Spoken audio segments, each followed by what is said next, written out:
உங்களுடைய காதுகள் கிழிகின்ற வரை 234 தொகுதிகளிலும் நாங்கள் ஊதிக்கொண்டுதான் இருப்போம். அண்ணா அறிவாலயத்தினுடைய கதவுகள் உடைக்கப்படுகின்ற வரை இந்த விசில் சத்தம் ஓங்கி ஒலித்துக் கொண்டுதான் இருக்கும். எப்படி எங்கள் தலைவர் அவர்கள் எங்களுக்கு அடையாளமோ, எப்படி எங்களுடைய பொதுச் செயலாளர் அவர்கள் எங்களுக்கு ஒரு முகவரியோ, அதே போன்றுதான் விசில் என்கின்ற சின்னம் எங்களுக்கு அடையாளம், எங்களுக்கு ஆயுதம். அந்த விசில் சின்னத்தை விமர்சித்து எவன் பேசினாலும் அவன் காதுகளில் இருந்து ரத்தம் வருகின்ற வரை நாங்கள் ஊதிக்கொண்டே தான் இருப்போம்.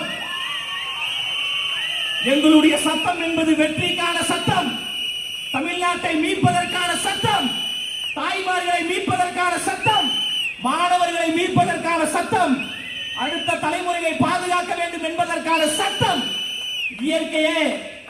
இயற்கையாகவே வெற்றியை கொடுத்து விட்டது. தலைவர் அவர்கள் கொடியை அறிவிக்கின்ற பொழுது வாகை மலர் அதில் இருந்தது.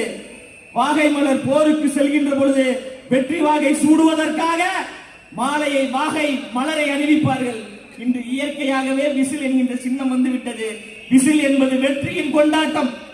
வெற்றி பெற்றால் விசில் அடித்து கொண்டாடுவோம்.